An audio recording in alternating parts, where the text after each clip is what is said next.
Jed Archibald, I can get down with that one. Cork Moss for Mitchell, straight up.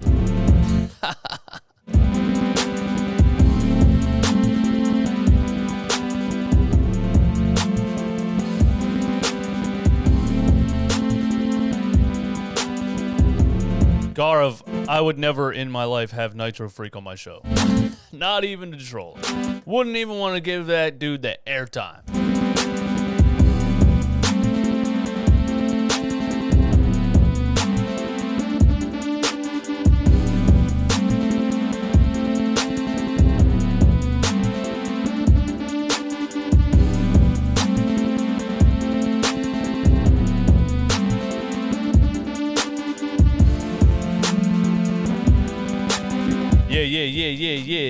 Yeah. Run it back, nation. What is good? It is your boy DJ Eastwood. Run it back, Philly. No frauds, no fanboys, no intros? No intros. That was not a 5-minute intro. That was an illusion. I have never had an intro on the show. And when I was locked down last year for 3 months for copyright infringement, that was all fake. It never happened because I never had an intro. Hit the like button on the stream.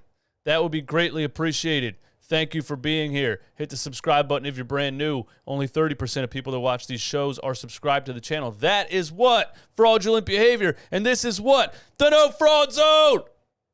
So stop being a fraud and hit the red button. All right, let's get into it. I know this topic makes some people uncomfortable. You don't like to talk about it.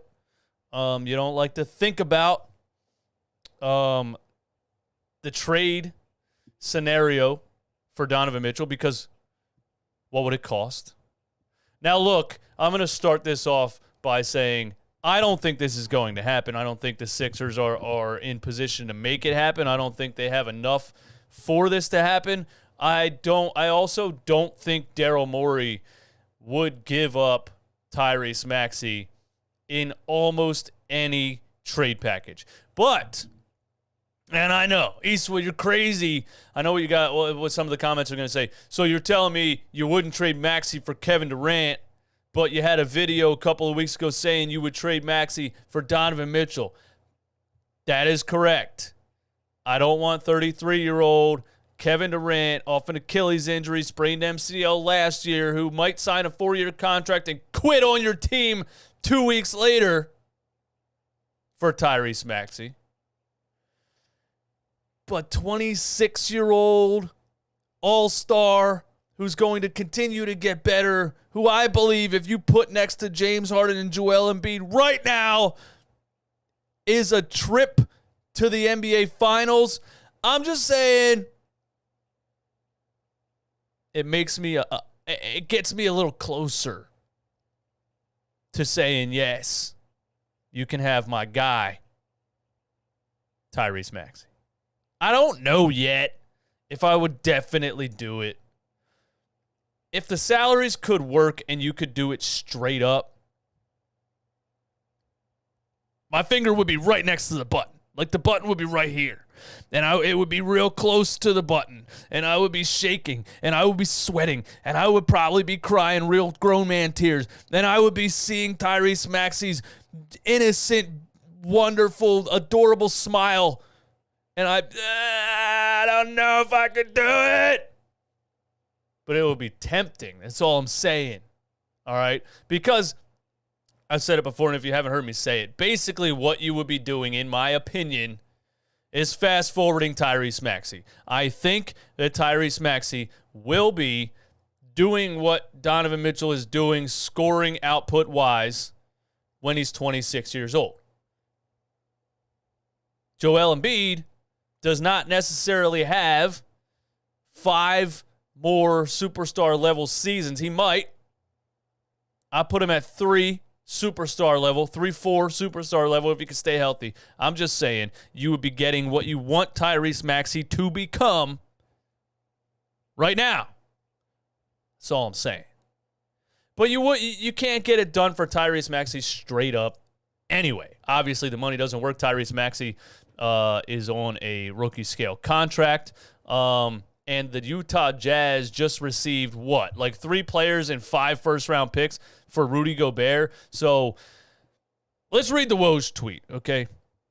I know I've been rambling for a couple minutes already, but let's read the Woj tweet. Shout out to everybody in here, 150 people. Please hit the like button. That would be greatly appreciated. Now, look, because when the Jazz traded Gobert, I thought, and most people thought, that meant the Utah Jazz were going to put all of their focus on building a team around Donovan Mitchell. But then Woj woke up a couple of days ago, yesterday, July 12th. I don't know what the date is today. He woke up and either wanted a lot of clicks or he woke up with some information. Now, Woj has never been proven to be a liar or a clickbaiter or anything like that. So we got to respect Woj, respect the greatness that Shams wishes he could one day attain.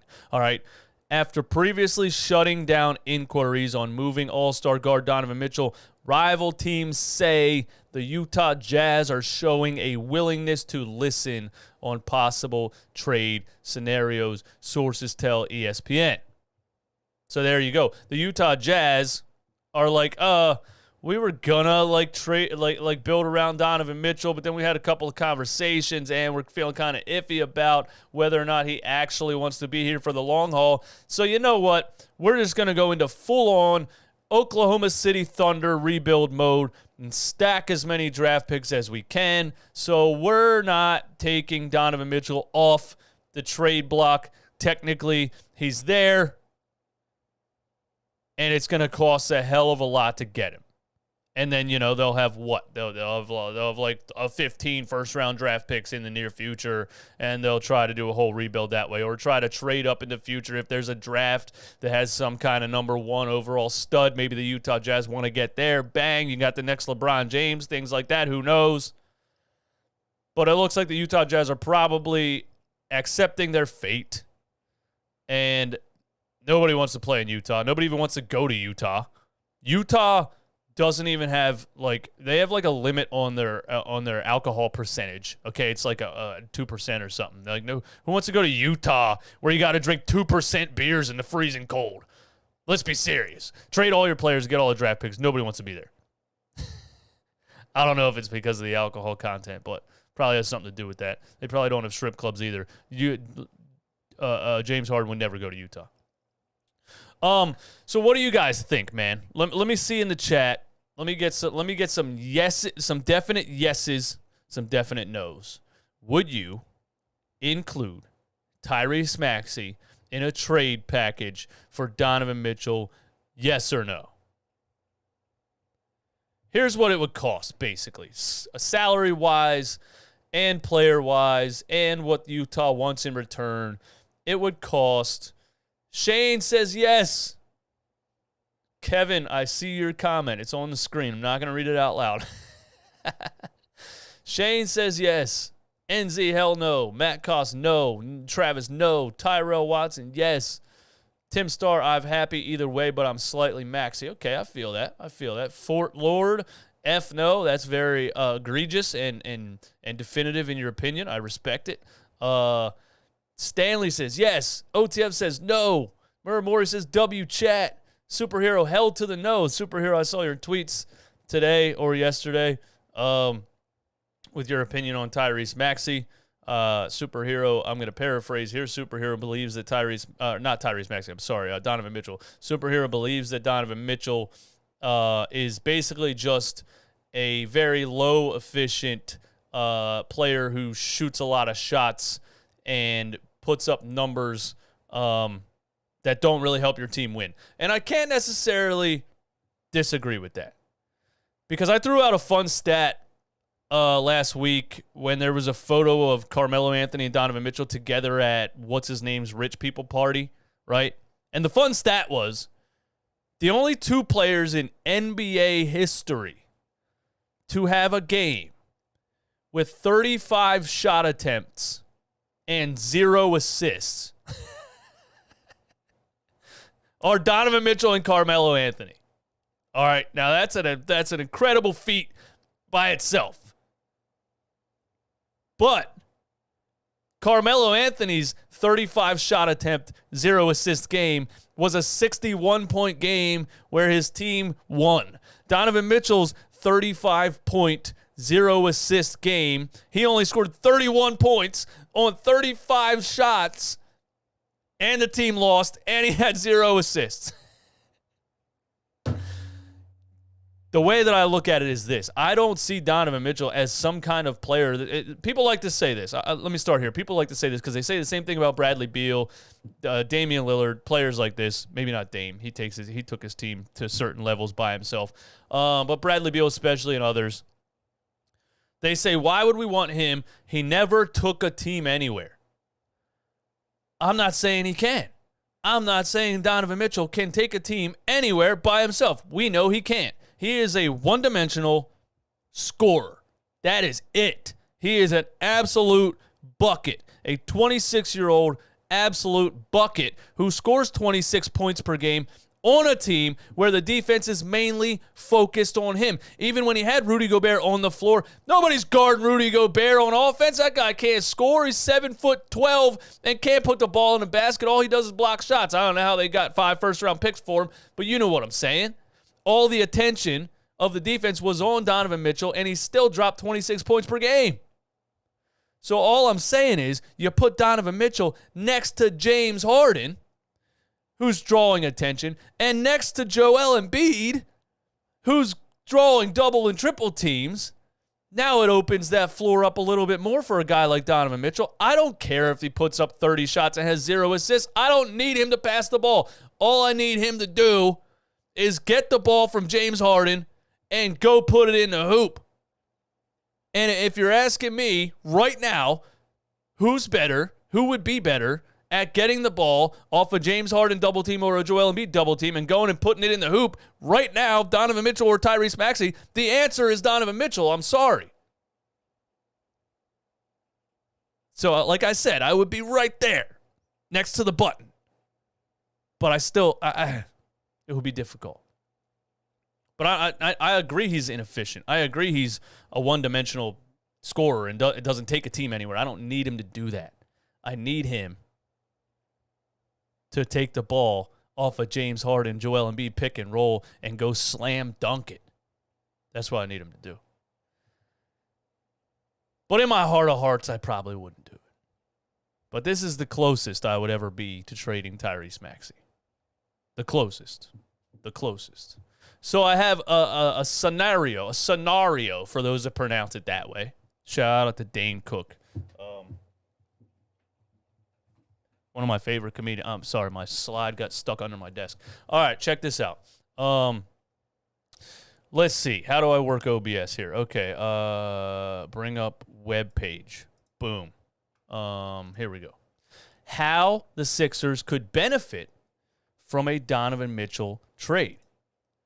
Now, this article by, I believe, Liberty Ballers for SB Nation explains how they could benefit from a Donovan Mitchell trade. Not necessarily how they could benefit from trading for Donovan Mitchell, but how they could benefit from a Donovan Mitchell trade. Now, check it out. Look, after trading also Rudy Gobert, we went through that. Previously shutting down, yeah. Utah received 4 first-round picks, whatever. Rather than dream up hypothetical Mitchell scenarios, the Sixers should instead turn their attention to the rest of the Jazz's supporting cast, because if Utah trades both Gobert and Mitchell this offseason, everyone else on the roster will likely be up for grabs too. I like this take. All right, Bojan Bogdanović, who's on a $19.6 million expiring contract, might be a bit outside the Sixers' price range. We know if James Harden signs for 32, which it's rumored he's taking $15 million less. Now, stay with me on the math. That would put us at about 4-point-something million under the umbrella, they call it, right? Under the salary threshold, I guess, the luxury tax. I don't know, something like that. Salary cap nerds, help me out here. I know you're in the chat or you're in the comments all day. We can't do this because this player has a 2.6 something on his 10-day whatever. Yeah, listen. They'd have to send out at least $15.56 million in salary to acquire him, which would mean either using Harris's $37.6 million contract in that deal or sending Furkan Korkmaz, Matisse Thybulle, George Niang, and 2 of Jaden Springer, Shake Milton, Isiah Joe, Paul Reed, or Charles Bassey.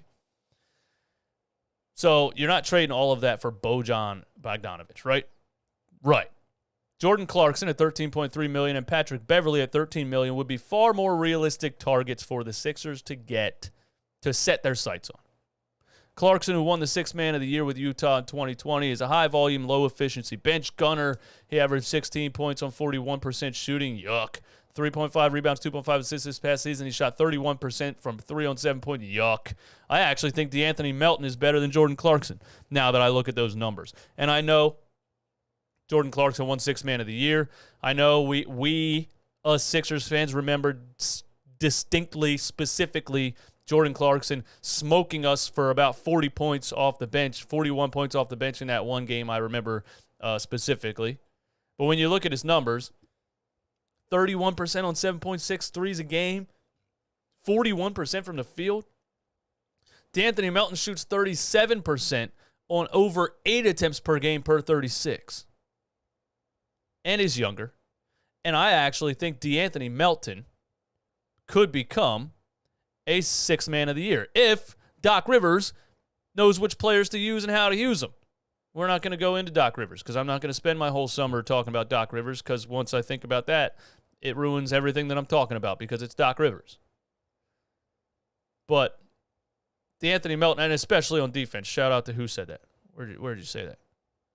Clarkson had a down year. Well, yeah, you could say that. Aaron, shout out to Aaron. Melton's easily better than Clarkson on defense or show defense. Yeah, I agree. Melton plays defense 2 blocks a game per 36 for a 6'2" guard. I can't wait to watch DeAnthony Melton.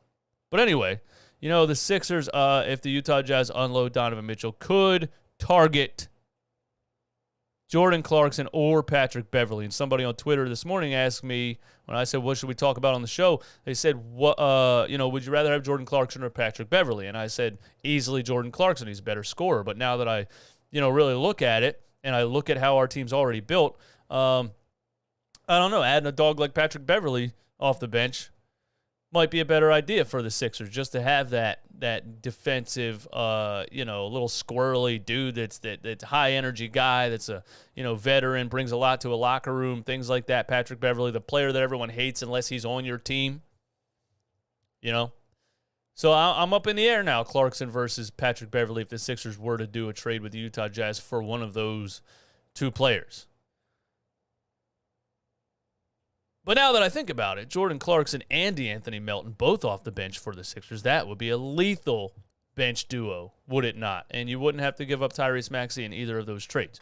The Sixers would have to send out at least $10.32 million to acquire Beverley and roughly $10.6 for Clarkson. Korkmaz and Thibault alone wouldn't get them there. They combine to make $9.4, but including anyone of Springer, Milton, Joe, Reed, Bassey would. All right. Yes or no in the chat. Look, you get to keep Maxey. You don't even trade Tobias Harris. And you get Jordan Clarkson to combine with DeAnthony Melton coming off your bench for Korkmaz, Thibault, and we'll say Shake Milton. Yes or no in the chat on that one? Yes or no in the chat on that one? Shake Milton, Korkmaz, Matisse Thybulle for Jordan Clarkson. I'm going yes on that. I know we like Shake Milton, but let's be serious. He's a G League player. He's here, he's there. Sometimes he's good. Sometimes he disappears for a whole month. Korkmaz is awful. Shouldn't even be anywhere near the NBA floor at this point. Matisse Thybulle has defensive potential, has defensive ability that you can sell him on, that teams are going to bite on. I just think Daryl Morey's taking his sweet time with it. But, Matisse Thybulle isn't a fit here at this point anyway. So Matisse and Tobias Harris are two players that you're going to try to trade, I think, before the season starts. So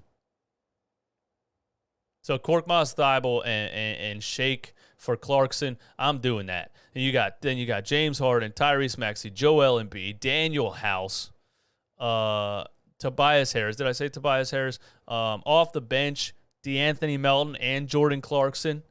And then you run Bassey and Paul Reed at the backup 4 and 5. You got PJ Tucker. That is a solid. Shane says hell no. That is a solid championship level team. That is a strong starting lineup. That is a strong bench lineup. 215 Philly says no. That's a strong championship level team in the humble opinion of DJ Eastwood. And you're wrong if you say no. But you're entitled to your wrong opinion. It's okay. We're all allowed to be wrong sometimes. I've personally never been wrong, not one single time, but we all can't be DJ Eastwood. We're all different, man.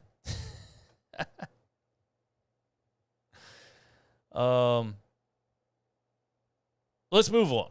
All right. All right, here. I found this article, and this is from a website called fadeawayworld.net. All right. I have no idea what that is or why it's a website, but it's the off season. Okay. Give me a break. I'm just trying to find things to talk about if I'm being totally honest. Okay, the blockbuster. Let me line this up here, man. Where's my producer at? I was saying yesterday, why do podcasters have producers? All you do is hit record and talk, and then I'm up here and can't get things on the screen to line up right and things like that. So maybe I need a producer. Here we go. From the world-renowned source of fadeawayworld.net, the blockbuster trade idea, Philadelphia 76ers could land Donovan Mitchell for 3 players and a pick. And there you have the graphic. Donovan Mitchell and the Jazz players are Tobias Harris, Matisse Thybulle, and Tyrese Maxey. So you're giving up your 2 most valuable trade assets in Tobias Harris and Matisse Thybulle, and a young stud that nobody wants to trade, and it's debatable if you would even trade him straight up for Donovan Mitchell. So this, in my opinion, is a big no for me. But we'll read the article anyway, just for entertainment purposes, okay? The Philadelphia 76ers were Mr. Rudy Poo. Thanks for the super chat, my man. Appreciate that, but I gotta get you off the screen here. Wait, you're not. Why aren't you getting off the screen? What's going on? Oh, we're stuck on there? Okay, there you go. The Philadelphia 76ers were eliminated in the second round once again, and it is clear that some changes must be made to the roster. Joel Embiid, but he definitely needs a good second option to help the 76ers make it. I mean, Harden's supposed to be the good second option, right? A player that could help the 76ers could be star shooting guard Donovan Mitchell, who currently plays for the Utah Jazz. Here's a potential trade package. The Utah Jazz get a solid package, for Donovan Mitchell. This package from Philadelphia would, in theory, get the Utah Jazz what they would require in exchange for a high-profile star like Donovan Mitchell. It includes a pick as draft capital, as well as some solid young prospects. I think Tyrese Maxey is a little bit more than some solid young prospects at this point, after shooting 42% from 3 last season, showing an incredible ability to finish around the rim at a high level. I already put Tyrese Maxey as one of the best finishers around the rim in the NBA. Top 5. Got like under the rim finishers, guys that can't dunk on people's heads all the time, like a Kyrie Irving, Damian Lillard, a Tyrese Maxey. Maxey had a breakout season in the playoffs, averaged 20 points, 4 assists, 37% from beyond the arc. Tobias Harris, the rest of the trade features Matisse Thybulle. Overall, this trade package seems fair for both sides, fadeawayworld.net says. Philadelphia 76ers put a top-tier shooting guard next to Joel Embiid. Donovan Mitchell moving to the Philadelphia City would instantly give the team a 1-2 punch featuring him and Joel Embiid. Why are they not mentioning James Harden at all? If the Sixers end up re-signing James Harden, then Donovan Mitchell's job would be even easier. So Fadeaway World doesn't even seem to think that the Sixers are definitely re-signing James Harden, which is funny. But yeah, now that I look at that, that's way too much for Donovan Mitchell. So that's a no. That's a negative from me on those 3 players for Donovan Mitchell. I think James Harden, Donovan Mitchell, Joel Embiid is a 3-headed monster and is a championship team right now. But I think you can – nah, I'm not doing that. If you can get it done for Tobias Harris, Matisse Thybulle, some draft picks, and other players that match the salaries, things like that. If you get to the one that I said earlier, that was for Jordan Clarkson. But if you could somehow keep Maxey and give up a package of other players for Donovan Mitchell, then yes. But I'm not doing all that. I'm not doing all that. What you guys think, bro? That's a big no, right? Does anybody say yes to that in the chat? All three of those players just for Donovan Mitchell? I'm not going there. I'm not going there. Aaron, Embiid's the second best player. All right, man. What are we talking about in the chat here? I'm gonna ban the chat for life because it's already getting ridiculous. All right, look, guys, I got something to show you. For those that haven't seen, this is our boy DeAnthony Melton, the player that I just got done saying is probably better than Jordan Clarkson at this point. Especially when you factor in his defense. A lot of no's in the chat from that last thing that I read. And our boy DeAnthony Melton was playing in the Drew League over this past weekend. And the Drew League, for those that don't know, is a basketball league where NBA players show up and play sometimes.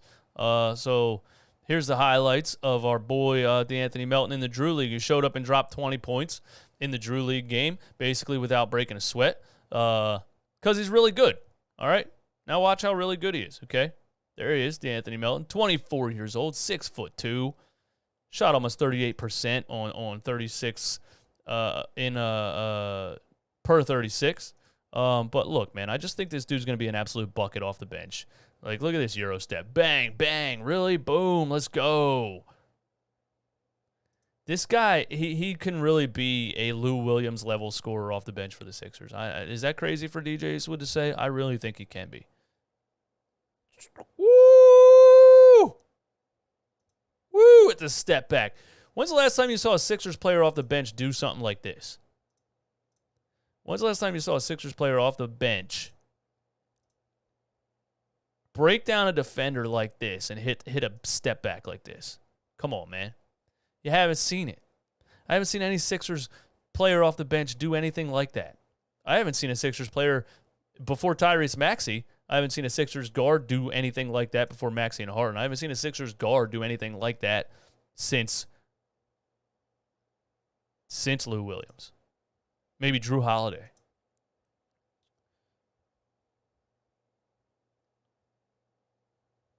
I'm telling you guys, man, he's going to be a bucket. He's going to be a bucket. Here's the athleticism on the fast break. Yeah, bang. At 6'2", come on, man. This kid's a freak athlete. Look at this. Woo! Yo! Now I know, players are messing around in the Drew League. He's probably not going to try to do something like this in the NBA, but if DeAnthony Melton would get on a fast break in the NBA and throw a behind-the-back pass like this, the Wells Fargo Arena would explode. That was fun. I wish the Drew League was like broadcast on TV. Like, come on, man, give me something to watch in the summertime. You know what I mean? I would watch the Drew League every day. Why is it? Where's Drew League TV at? Drew League TV Plus subscription. You know what I'm saying? I'd pay $10 a month to watch that. Come on, Drew League, what's up? Mr. Rudy Poo, I didn't forget about your super chat, bro. Mr. Rudy Poo says, I'll take Beverly and Clarkson and Beasley. But it's Danny Ainge. He is going to fleece. It is Danny Ainge. I forgot it's Danny Ainge, and he has been fleecing for years.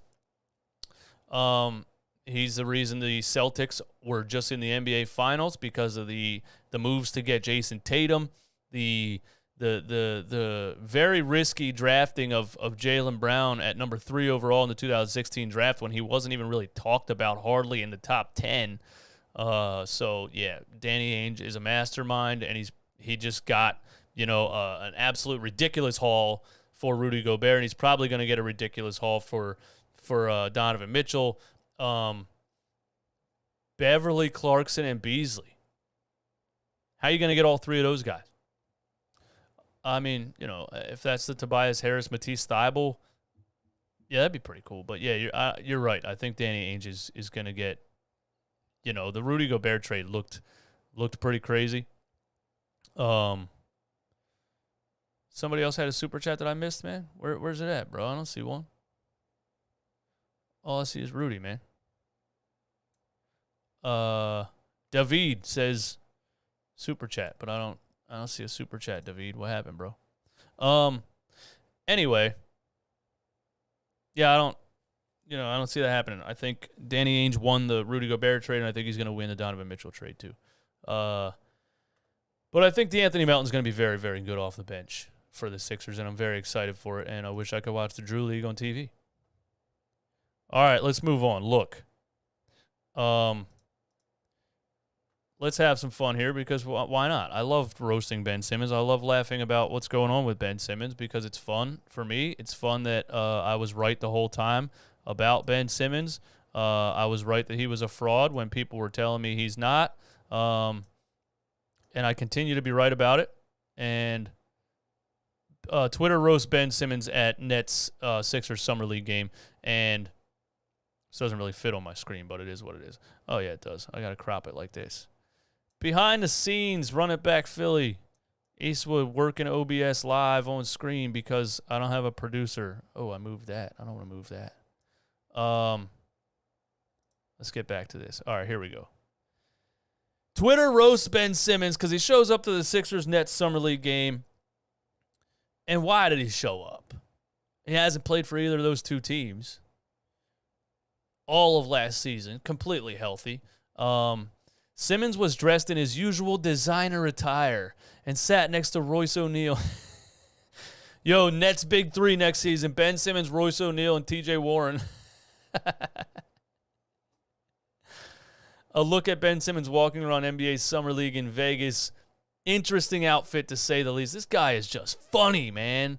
Like, look, like, bro, it blows my mind that this dude voluntarily sits out in the NBA and then actually wakes up and says, I'm going to put on this shiny gold Versace outfit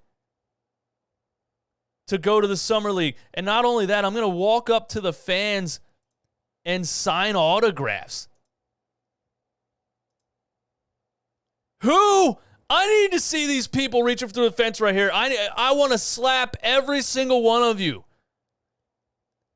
Who the hell is at the fence right now asking Bum Simmons for an autograph?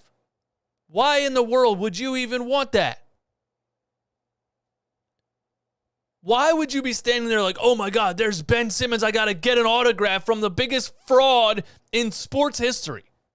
This is what's wrong with the world today. This is why he acts the way he acts, because people are starstruck idiots who act like this. And he's going to continue to have the ego that he has because you just want to see a famous person so bad.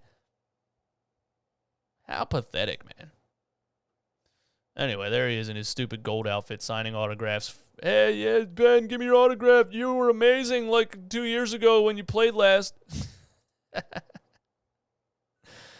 The Brooklyn Nets post a picture of him and Royce O'Neal, and then, funny enough, Donovan Mitchell shared that on his Instagram page with laughing faces, making fun of Royce O'Neal for taking a picture with Ben Simmons, and then he deleted it. But, you know, he got roasted by Donovan Mitchell.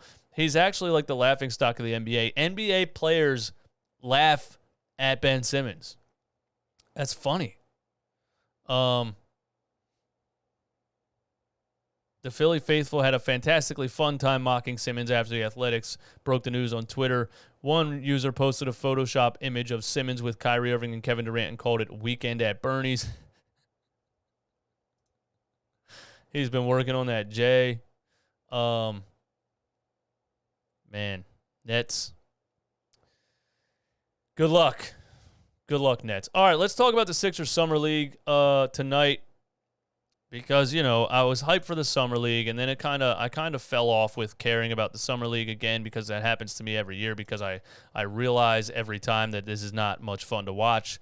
But I guess, you know, it's interesting. We play it's semi-interesting, all right? We play the Miami Heat tonight at 9 o'clock in our third Summer League game of the Vegas League.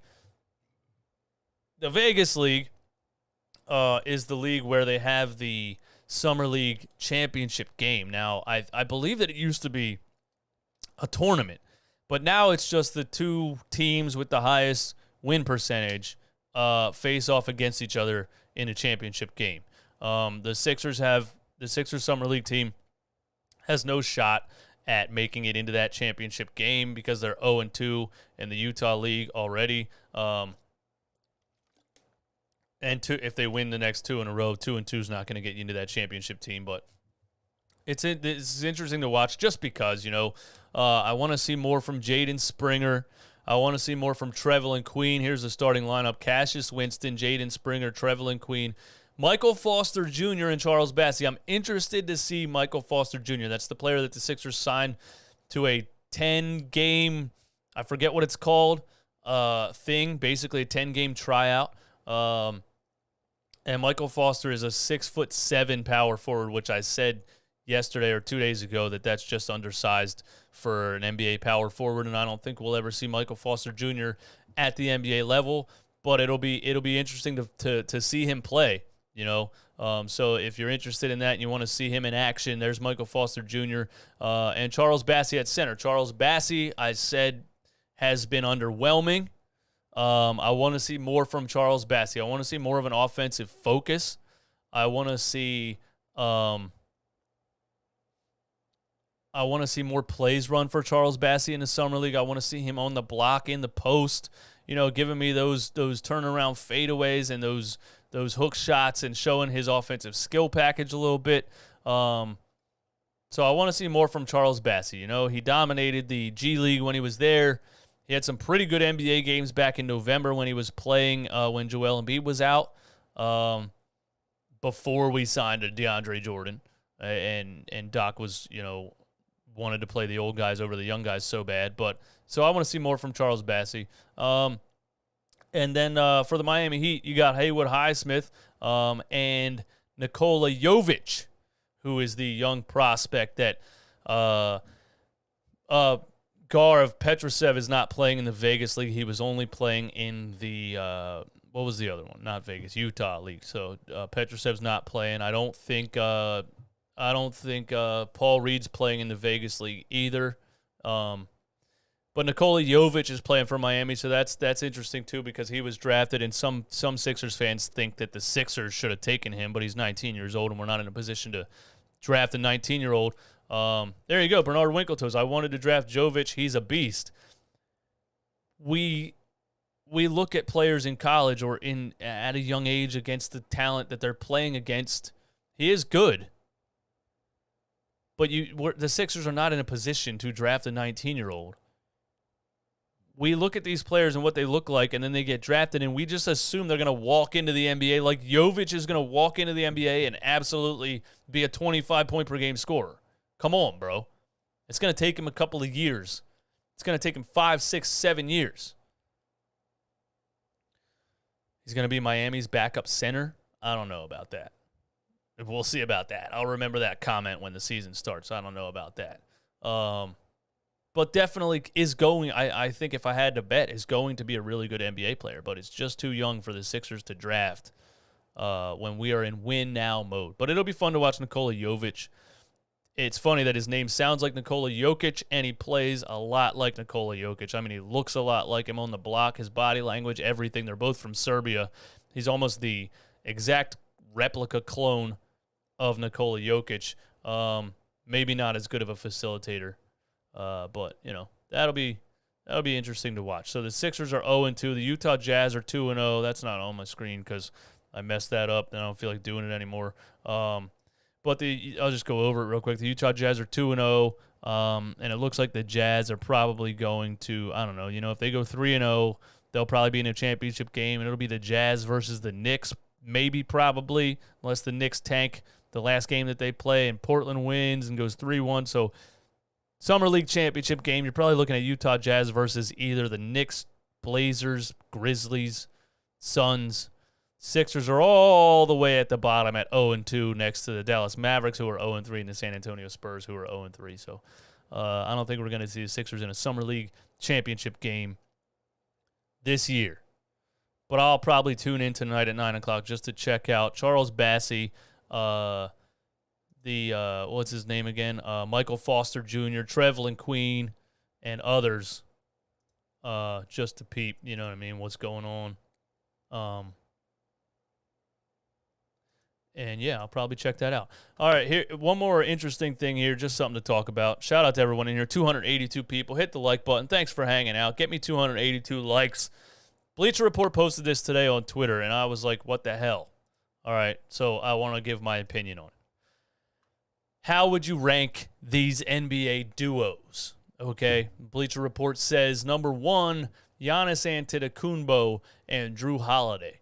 Number 2, Nikola Jokic and Jamal Murray. Number 3, Kevin Durant and Kyrie Irving. Number 4, Joel Embiid and James Harden. Number 5, Kawhi Leonard and Paul George. Now, we're in a new age of clickbait.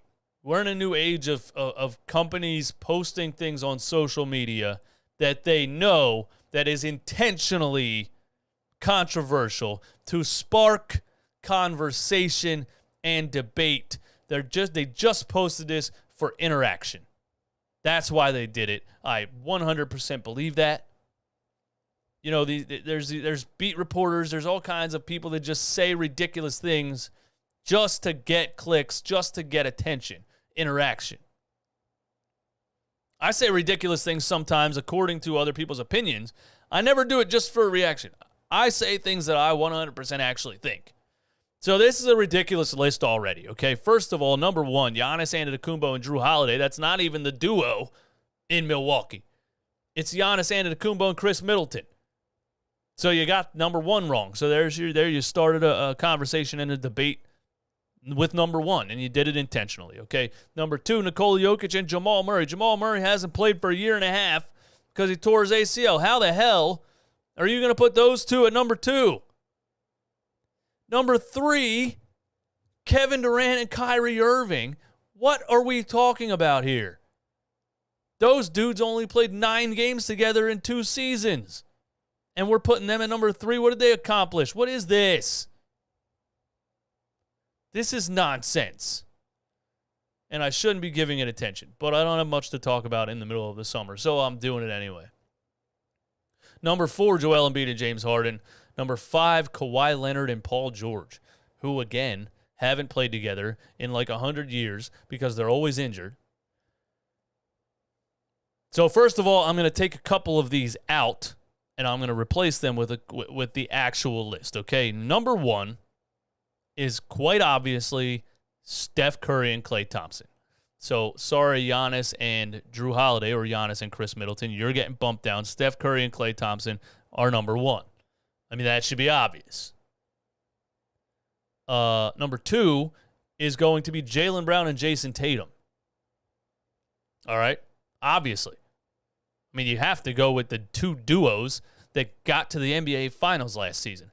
Number 1, Steph and Klay. Number 2, Jaylen Brown, Jason Tatum. Number 3 is and will be this upcoming season Joel Embiid and James Harden. So there's my number 3. Number 4. Who do I want to put at number 4? Who do I want to put him? Damian Lillard and Jeremy Grant. Nah, that's a joke. I'm not doing that. Number 4, I guess I'll go Jokic and Jamal Murray when Jamal Murray's healthy. That is a lethal combination. They did get to the Western Conference Finals. Jamal Murray did put back-to-back 51-point games in those finals. So, Steph and Klay, number 1. Jaylen Brown, Jason Tatum, number 2. Joel Embiid and James Harden, number 3. Jokic and Jamal Murray, number 4, when healthy. Kawhi Leonard and Paul George, number 5, when healthy. Kevin Durant and Kyrie Irving are out of here. Get them out of here. And number 6 is Ben Simmons and TJ Warren. The number 6 is the top bench duo, the top clap artist. What did they call Ben Simmons? There was a YouTube video showing his highlights for the whole season, and it was just him like standing up off the bench and clapping and sitting back down, and it was like, thanks for watching. That was entertaining. Thank you to everyone that sent me that on the DMs on Instagram. The top duo of NBA cheerleaders is Ben Simmons and TJ Warren, because TJ Warren hasn't played for 2 years. Nobody even knows why. Nobody even talks about him. But yeah, that's what I would do to change that. Bleacher Report, you know what you did. You did it on purpose. All right, before I get up out of here, I would like to touch on an interesting topic that's been floating around the internet regarding the Philadelphia Eagles. I know the title of this stream is a Sixers-centered topic. I covered it. If you don't want to talk about the Eagles, you are more than welcome to bounce. I don't want you in the chat talking about, why are we talking about the Eagles, bro? I come here for the Sixers. Nah. Because I'm an Eagles fan and I like to talk about the Eagles sometimes, so deal with it. All right? Look. A report came out a couple of days ago when talking about Jalen Hurts at OTAs. And the report was from a well-renowned reporter who would have no reason to make something up, Derek Gunn, who was a legendary NBC Sports Philly broadcaster, reporter, all of those things, and was let go. When they cleaned house a little bit and they let go of certain people, Derek Gunn was let go from Comcast or NBC Sports Philly, whatever. So I don't think he has any reason to make this stuff up, right? Hey, Lone Trout, thank you for the super chat, my man. $19 super chat. You're $1 away from knocking Seth Rowe off the top, but I appreciate that, man. It says, go get a six-pack of some of your good microbrews. Appreciate all you do. Keep this Philly boy in Missouri. Thanks for that, man. Thanks for the super chat. Thanks for the support. I don't know why I can't get my stream elements off the screen now. But anyway, A.J. Brown says report of Jalen Hurts struggling during OTAs is fake. So I don't think Derek Gunn has a reason to make this up, right? And Derek Gunn basically came out and said that a source told him that the Philadelphia Eagles are not comfortable with Jalen Hurts at this moment. Let's just read. This article breaks the whole thing down because then A.J. Brown, the wide receiver that the Eagles traded for this offseason, who I think is going to be an absolute stud, clapped back a little bit because he's Jalen Hurts' friend and that's his boy and he wants to defend him. Those of you that know my opinion on Jalen Hurts know how I feel. I feel that he can win games in the NFL when the offense is designed the correct way. I don't feel that his style of play and his level of quarterback talent is ever going to get you to a Super Bowl unless you have an absolutely outrageously dominant defense, like maybe that Denver Broncos team that won with Peyton Manning when he wasn't good at the end of his career, or Russell Wilson when he was young and he was kind of just a game manager, although he could still throw the ball a lot better than Jalen Hurts. I just think Jalen Hurts is going to be an NFL backup his entire career, and he's going to be a solid backup, somebody you can put in there and can win you regular season games against bad teams when your guy has a little bit of a bang-up, when your guy's in the concussion protocol tent or whatever. You know what I mean? I just don't see him taking you to the promised land when I look at his flat-out ability to throw the football. So this comes out and everyone gets mad about it because people want to be hyped up coming towards the Eagles season. They want to be lied to. They want to buy in. They want to, oh my gosh, everything's amazing and we're going to dominate and look at this. Derek Gunn's not part of any media group. He's part of a YouTube show, bro. He's not even on NBC Sports Philly anymore. Richie MC in the chat. Look, he said this. Here's the quote. When I asked a few people back in late May about where Jalen Hurts was in his progress, one person said, let me just give you a scenario of what he went through in one day of practice. It's a 10-day play scenario. It's a 10-play scenario. He had 3 picks, 4 interceptions, and 3 sacks. That was his 10-play series, okay? And I followed up with, so what are you thinking? And the direct answer was, he's got a ways to go. That's not very encouraging when you hear all this offseason news. He's working with a quarterback guru. He's working on his mechanics. He has a second year in Nick Sirianni's his playbook, on and on and on. The original quote, did I skip it?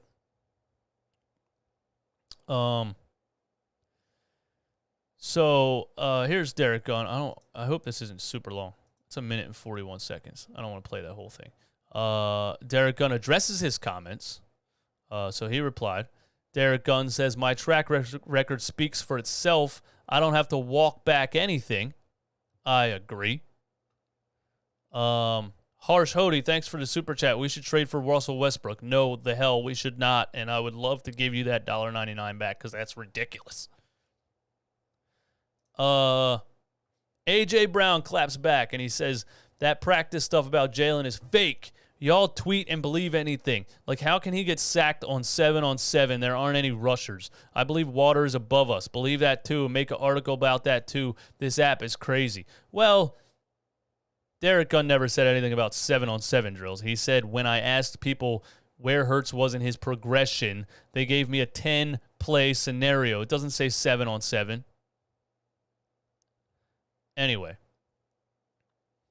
In a 10-play here's A.J. Brown making fun of this, of course, and says, in a 10-play series, Jalen threw 3 touchdowns to me.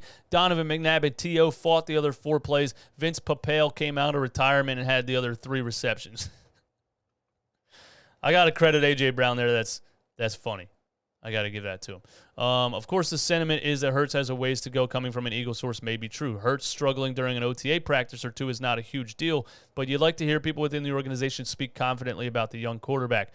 Look, man, and Gunn also added that he's pulling for Hurts to succeed. I hope he proves everyone wrong. I applaud the way this young man at 24 years old approaches his business, and I agree with that. And I always say I hope Jalen Hurts proves everyone wrong. I hope he proves me wrong. But I just think this Eagles roster, they built a really good roster in one offseason. I think Howie Roseman did an amazing job at putting the right weapons around Hurts, strengthening the defense, getting the linebacker position up to par. And this season's the true test. And I just don't think Hurts is good enough at throwing a football, straight up. Sucks to say, but it is what it is. And you're going to see it this season. Unfortunately. And then they're going to probably package some draft picks and move up and draft a quarterback high in next year's draft, and that is what it is. So there's my opinion on that. All right? There it is. Thanks for being here. 250 people still in the chat. What do you guys say about this, man? What do you got in the chat? Here we go again, Nelbo says. I'm back! Here we go again. Giacomo DJ there is sacks in 7-on-7. They time sacks. The staff uses a timer. Okay, that's interesting. It's the timing. Derek Gunn waited till now to say something he learned in May. That's not. I can't disagree with that. Can't disagree with that. Maybe he timed it perfectly. Hey, this thing that he put out is getting a whole lot of eyes on their YouTube channel, so maybe you guys are right about it being clickbait. Where else we at, man? Here you go again. What does that mean? Number 1 Hurts hater, Nelbo says.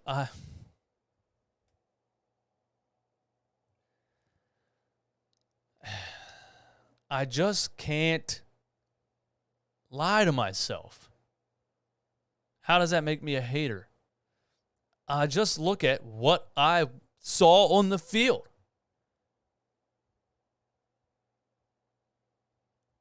And I give my opinion on it.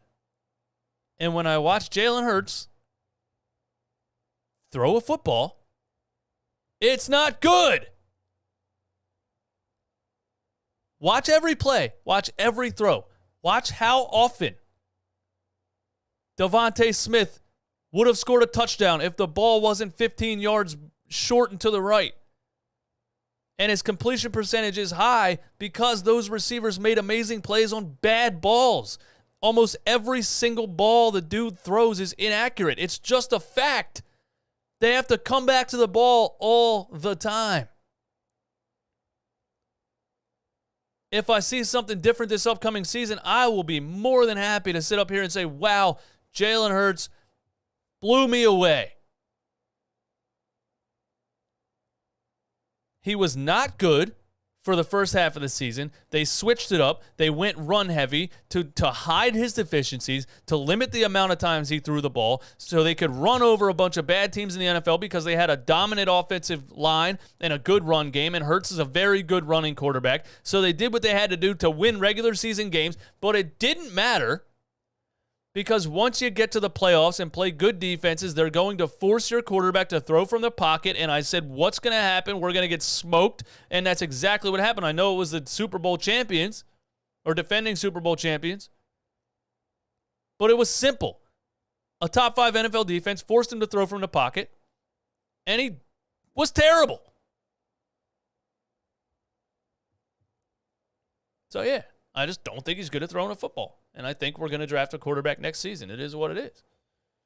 I don't know how that makes me a hater. I think everything I've said about him all of last season turned out to be 100% absolutely fact. And I think you're mad about it. Nelbo, thanks for the super chat. It says Shiba dog in a combat position. I have no idea what that means. But thank you for the $5. I don't know what that means. Would you like to tell me what that means? Shiba dog in a combat position. What does that mean? Does anyone know what that means? Chiquita, calm down. He will be better. All right. Everything I've seen the past 2 seasons, I will totally erase because Chiquita on YouTube told me he will be better. Okay. There you go. I'll do it. Nelbo says, was just trying to support. I'm saying thank you for the super chat. I don't know what the comment means, bro. I want you to tell me what the comment means. Shiba dog in a combat position. What does that mean? Just tell me what it means, bro. I got to get out of here. Oh, man. Hey, thank you all for being here. Thank you for hanging out. This has been Lunchtime Live. It's a GIF emote puppy throwing some punches. Oh, you have to. Oh, I can't see it. Oh, it's in the comments. Oh, my bad. Oh, so okay. I don't know what a Shiba meme dog is. Anyway, thank you for the support. Thank you all for hanging out. I got stuff to do today. I'll be back soon. Maybe tomorrow night, myself and RB will do a Sixers Weekly Thursday night thing where we will talk about all the things. Summer League, Donovan Mitchell, Tyrese Maxey, all those things. Try to get Romp and Greg on there too. But yeah, thanks for hanging out. Hit the like button on your way out. You guys are the best.